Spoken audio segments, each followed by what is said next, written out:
Hello students, audience, friends and guys, how are you today? I hope that everyone is extremely and absolutely fine. मैं प्रवेश कुमार आप सभी का आप सबके अपने चैनल इंग्लिश विद प्रवेशर में मोस्ट वेलकम करता हूं और आशा करता हूं मेरे एफर्ट्स मेरे कंटेंट्स आपकी लाइफ में नॉलेज इंप्रूवमेंट में काफ़ी यूजफुल और बेनिफिशियल पर होंगे। सो गाइस, यदि आप मेरे चैनल के सब्सक्राइबर नहीं है तो प्लीज़ सबसे पहले चैनल को सब्सक्राइब कर लीजिएगा। सब्सक्राइब के साइड में जो बेल का आइकन है उसको प्रेस कर दीजिएगा ताकि हर रोज़ आने वाली नोटिफिकेशन आप बिल्कुल सही टाइम पर मिल जाए। सो फ्रेंड्स, आज हम डिस्कस करने वाले हैं a thing of beauty, fourth point. CBSE and HBSE 12th दोनों ही बोर्ड के लिए बहुत कंपलसरी है, बहुत इंपॉर्टेंट है ये पॉइंट। सो जैसे कि आपने मेरी प्री वीडियोज वॉच की स्टूडेंट्स, उनमें आपने first, second and third point को वॉच किया होगा। तो उसके बाद हम फोर्थ पॉइंट लेकर आ रहे हैं। तो फोर्थ पॉइंट आपको ध्यान से समझनी है, इंटेंशनली, कॉन्शियसली एंड वॉचफुली इसको फोकस करना है, अंडरस्टैंड करना है। So students, it's your own duty to write these questions and the theme of this point in your notebooks. So अब स्टार्ट कर रहे हैं स्टूडेंट्स, ध्यान से देखिएगा, इसको बहुत इंपॉर्टेंट वीडियो होने वाली है। सो टाइम को वेस्ट ना करते हुए कम टू द पॉइंट पर आते हैं। तो देखिएगा, पोइट्री सेक्शन क्लास 12th के लिए सीबीएसई और एचबीएसई दोनों ही बोर्ड के लिए बहुत इंपॉर्टेंट है। 12th क्लास के लिए फोर्थ पोइम है। Title of this poem a thing of beauty, written by John Keats. John Keats ने इसको लिखा है। अबाउट द पोइम, पोइम के बारे में डिस्कस कर लेते हैं स्टूडेंट्स कि on which theme this poem is based, कि कौन सी थीम पर, किस प्रकार की थीम पर ये पोइम बेस्ड है। तो जैसे कि नाम से स्पष्ट है, टाइटल से क्लियर हो रहा है कि ए थिंग ऑफ ब्यूटी, यानी कि कोई भी सुंदर चीज, ए थिंग ऑफ ब्यूटी। एक यहाँ कोई की सेंस में थिंग, वस्तु, चीज, ऑफ ब्यूटी, सुंदरता की कोई भी चीज हमको हमेशा खुशी देती है। तो ए thing of beauty is a joy for ever. तो सुंदर कोई भी चीज हो वो हमें खुशी प्रदान करती है और अनंत तक हमको वो खुशी देती रहती है। Written by John Keats. In this poem, इस पोइम में द पोइट जॉन कीट्स जो है सेज कहता है दैट की, इसको देखिए सेज नहीं बोलते स्टूडेंट्स, ये सेज बोला जाता है। इसका प्रोनाउंसिएशन सही होना चाहिए। हर वर्ड का प्रोनाउंसिएशन बहुत अधिक इंपॉर्टेंस रखता है उस वर्ड की एक अच्छी आइडेंटिफिकेशन के लिए और बोलने वाले की जो एक स्पीकिंग वे को अच्छा बनाने के लिए और सेकंड पर्सन के माइंड पर जो बोलने वाले का जो इन्फ्लुएंस होता है उसको स्ट्रॉन्ग करने के लिए एक गुड प्रोनाउंसिएशन बहुत इंपॉर्टेंट चीज़ है। सो इन दिस पोइम, इस कविता में द पोइट सेज, कवि कहता है दैट की ब्यूटीफुल थिंग्स, इसको ब्यूटीफुल नहीं बोलते, ब्यूटीफुल होता है क्योंकि यू पर स्ट्रेस नहीं होता स्टूडेंट्स, यहाँ पर स्ट्रेस बिल्कुल नहीं होता है। तो साउंड फॉलिंग स्टेट में होते हुए स्पीडली रिलीज होती है, यहाँ ए की साउंड प्रोड्यूस होती है। तो beautiful thing is the eternal source. देखिएगा, इसको एटर्नल नहीं बोलते, आर लेटर से पहले वाउल और उसके बाद यदि कॉन्सोनेंट साउंड होता है तो आर साइलेंट होता है स्टूडेंट्स। तो is the eternal source of Joy. सुंदर चीज़ें जो होती हैं स्टूडेंट्स, कवि कहता है जो खूबसूरत चीज़ें होती हैं वो एक शाश्वत, एक अनंत सोर्स होती हैं जॉय का, खुशी का।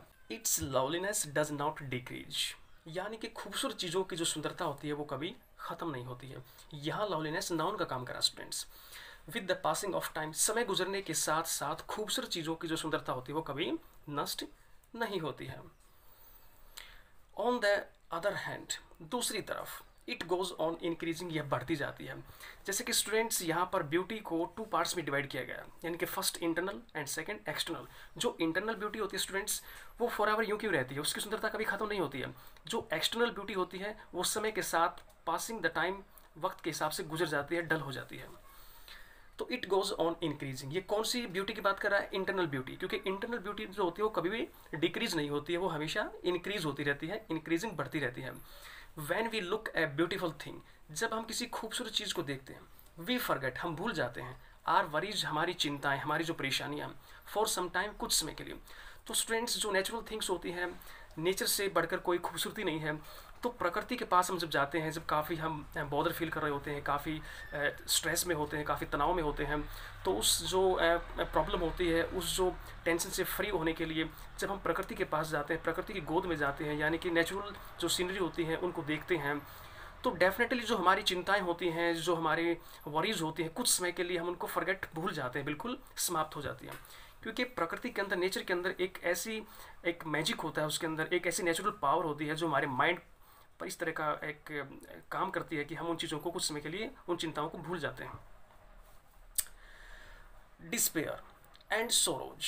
सो स्टूडेंट्स, डिस्पेयर वर्ब भी है और नाउन भी है। एंड सोरोज, निराशा और दुख, are unavoidable part of life.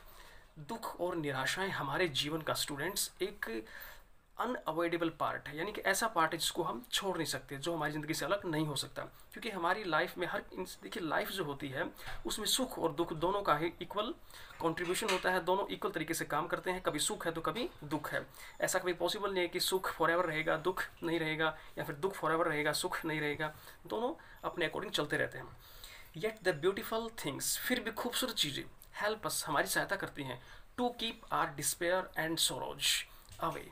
तो खूबसूरत चीज़ें हमारी सहायता करती हैं टू कीप अवे, दूर करने में, दूर भगाने में, आर डिस्पेयर एंड सोरोज, हमारे दुखों और निराशाओं को दूर भगाने में खूबसूरत चीज़ें हमारी हेल्प करती हैं।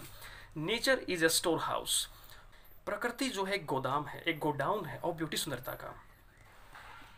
There are many beautiful things, यहाँ बहुत सारी खूबसूरत चीज़ें हैं इन नेचर, प्रकृति के अंदर। अपार्ट, ये इकट्ठा है, अपार्ट फ्रॉम नेचर, प्रकृति से अलग। अपार्ट फ्रॉम का मतलब होता है से हटकर, से अलग, प्रकृति से अलग। The world of literature also gives us pleasure, यानी कि प्रकृति से हटकर स्टूडेंट्स जो साहित्य का संसार होता है, जो वर्ल्ड ऑफ लिटरेचर है, वो भी हमको बेहद खुशी प्रदान करता है। क्योंकि स्टूडेंट्स जो पोइट, पोइटेस, राइटर होते हैं, नॉवलिस्ट होते हैं, ड्रामाटिस्ट होते हैं, वो अपनी कलम के मैजिक से इतनी सुंदर पंक्तियाँ, यानी कि पूरे ही जीवन के सार को, पूरे जीवन के रस को अपनी पंक्तियों में समेट देते हैं।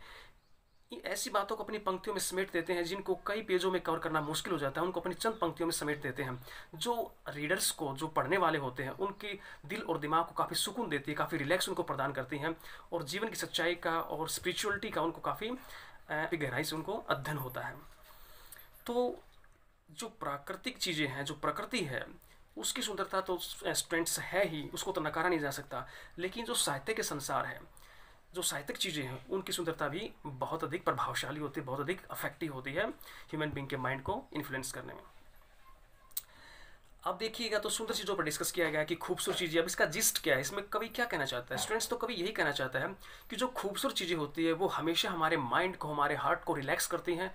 हमारी जो परेशानियाँ होती है, जो टेंशन होती है, जो स्ट्रेस माइंड पर होता है, उससे हमको उसमें के लिए रिलैक्स मिलता है और हम हैप्पी फील करते हैं।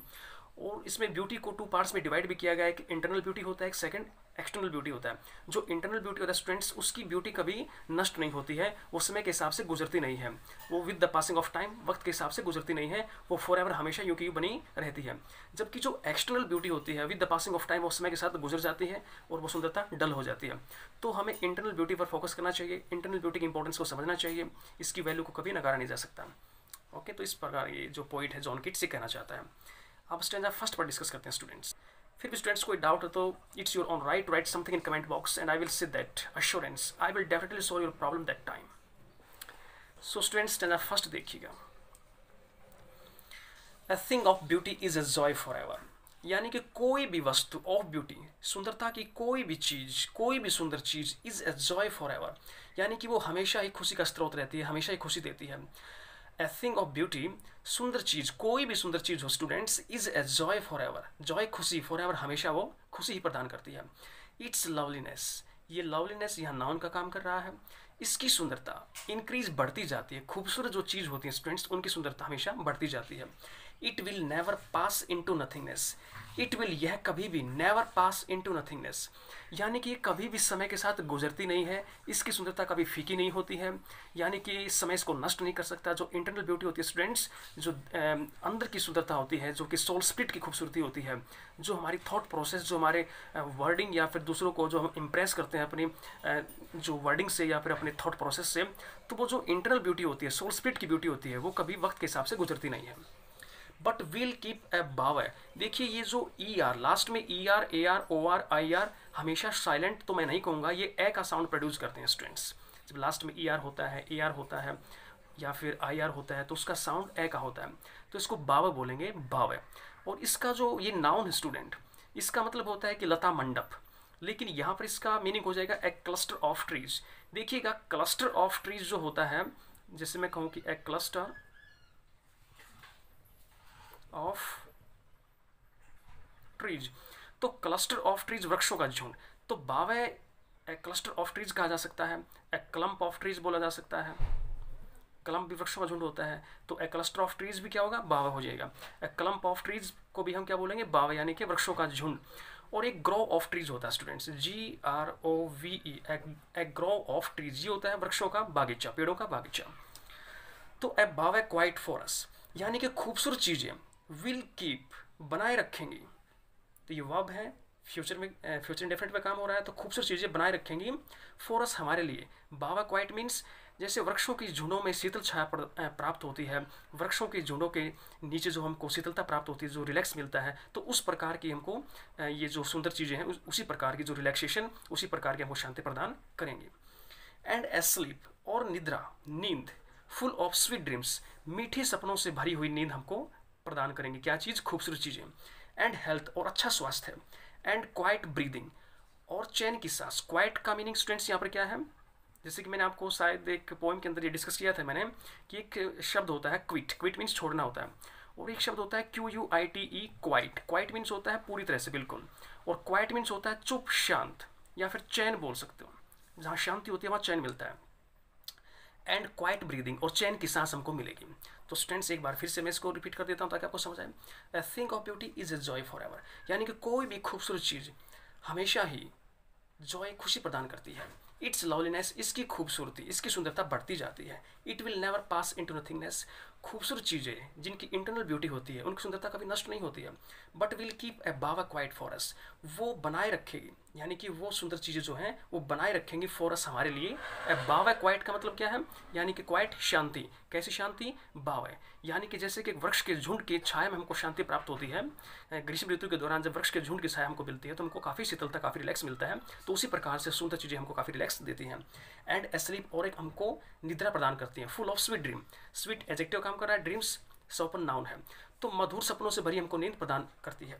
एंड हेल्थ, स्वास्थ्य है। एंड क्वाइट ब्रीदिंग और चैन की सांस। देखिएगा यदि हम ऐसे लिखें BREATH, तो ब्रेथ हो जाएगा, नाउन का काम करता है। और यदि हम यहाँ ऐसे लिखें BREATHE, ये ब्रीद होता है, ये वर्ब का काम करता है। Okay students, I hope that you have got it properly. फिर भी कोई डाउट है तो आप कमेंट बॉक्स में लिख सकते हो। उसके बाद देखिएगा questions with answers. So first question, who has written this poem? इस पोइम को कौन लिख चुका है स्टूडेंट्स? जैसे मैंने फर्स्ट में आपसे बताया था, डिस्कस किया, John Keats has written this poem. तो देखिए next question. Second question, name the poem this extract has been taken from. कविता का नाम बताइए। दिस एक्सट्रैक्ट का मतलब होता है स्टूडेंट्स अंश, पार्ट, हिस्सा। हैज़ बीन टेकन फ्रॉम, यानी कि यह जो पोइम है स्टूडेंट्स, ये किस पार्ट से ली गई है, किस अंश से ली गई है, तो उस पोइम का नाम बताइएगा। ए थिंग ऑफ ब्यूटी, तो ये जो पोइम है स्टूडेंट्स, ये किस पार्ट से ली गई है, किस एक्सट्रैक्ट से ली गई है? ए थिंग ऑफ ब्यूटी से ली गई है। What is a joy forever, यानी कि what is a joy for ever, हमेशा खुशी कैसे प्राप्त होती है, हमेशा खुशी कौन चीज़ प्रदान करती है, ऐसी क्या चीज़ है जो हमेशा खुशी प्रदान करती है? ए थिंग ऑफ ब्यूटी, तो इसमें लिखा गया है कि कोई भी खूबसूरत चीज़ हो वही हमको खुशी प्रदान करती है फॉर एवर। तो इनके आंसर मैं एक एक शब्द में दे रहा हूँ, सिंगल वर्ड में दे रहा हूँ, और यही इस स्टेंजा का जिस्ट है। क्योंकि स्टेंजा पढ़ने के बाद जैसे कि you have understood this stanza, तो आप समझ चुके स्टेंजे को, तो इसमें से ये क्वेश्चंस के आंसर्स बहुत सिंपल है, आप फाइंड आउट कर सकते हो। फिर भी मैं आपकी फैसिलिटी के लिए इनके आंसर्स खुद निकाल रहा हूँ, राइट, और आपको ये फिर नोटबुक में राइट डाउन करना है। उसके बाद देखिएगा, what will never pass into nothingness. तो what will never pass into nothingness, तो ऐसी क्या चीज़ है जो कभी भी खत्म नहीं होती है, जो कभी मरती नहीं है? ब्यूटी, सुंदरता कभी नष्ट नहीं होती है, समय के हिसाब से वो कभी गुजरती नहीं है, right. What is beauty associated with, यानी कि जो सुंदरता है वो किसके साथ मिल रखती है, क्या चीज़ें हैं जो सुंदरता से जुड़ी हुई हैं? तो अब इसका आंसर स्टूडेंट्स आपको खुद देना है। ये क्वेश्चन मैंने स्पेशली आपके लिए ब्लैंक छोड़ा है ताकि आप अपना ब्रेन यूज़ करो, अपना माइंड यूज़ करो, और आप इंटेंशनली, वॉचफुली, कॉन्शियसली इस क्वेश्चन के आंसर को फाइंड आउट करो, और कमेंट बॉक्स में, स्पेशली कमेंट बॉक्स में आपको ये क्वेश्चन का आंसर शेयर करना है। Alright, it's your own duty to find out the right answer of this question and share in comment box. उसके बाद देखिए second stanza, therefore on every morrow, therefore इसीलिए, ऑन एवरी मोरो, मोरो यहाँ indicate करा morning को, प्रत्येक प्रातः, इसीलिए प्रत्येक प्रातः आर वी रीडिंग, तो ये रीड होता है स्टूडेंट्स, रीडिंग का मतलब होता है प्रिपेयरिंग, प्रिपेयर करना, बनाना।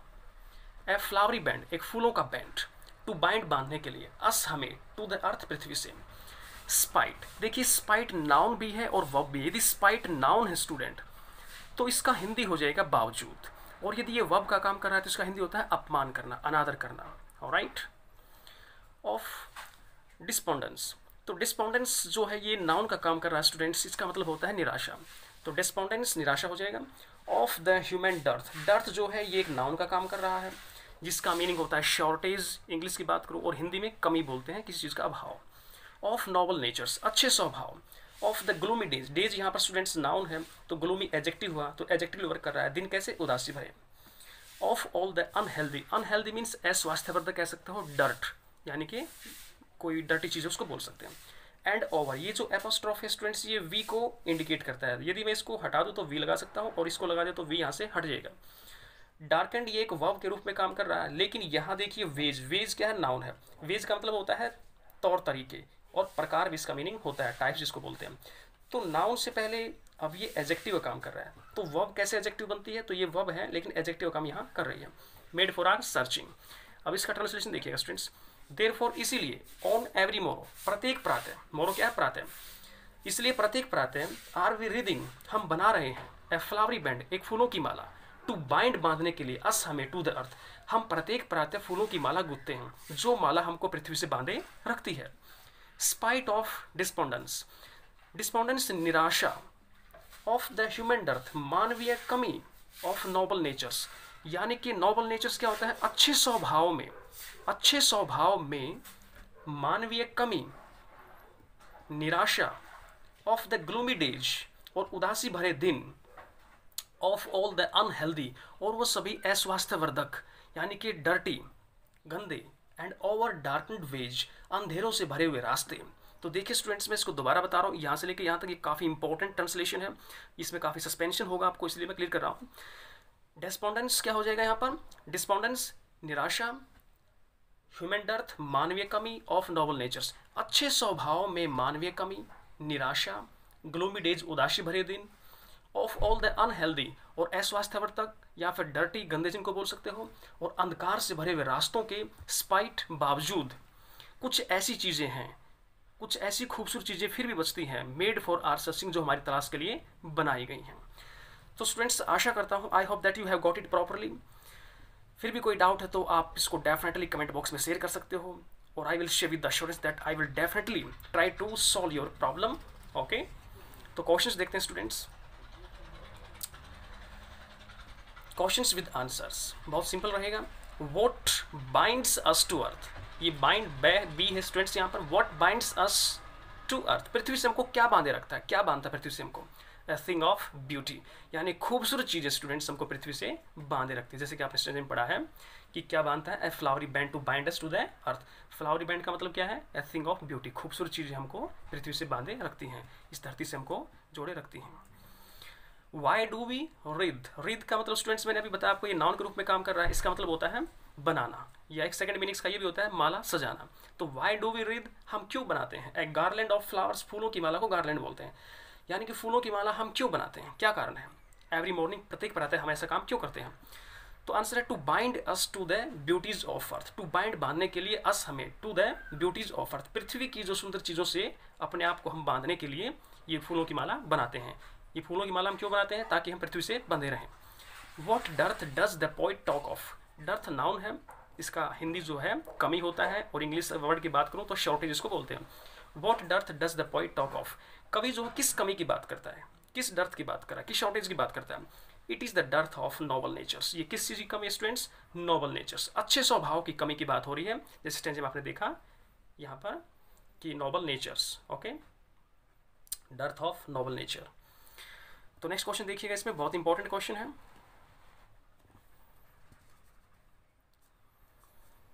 विच of the following thing cause suffering and pain, तो इसमें कहा गया है कि which of the following thing cause suffering and pain, यहाँ नीचे देगी कौन सी चीज कॉज कारण बनती है, सफरिंग पीड़ा का, एंड पेन दर्द तकलीफ का।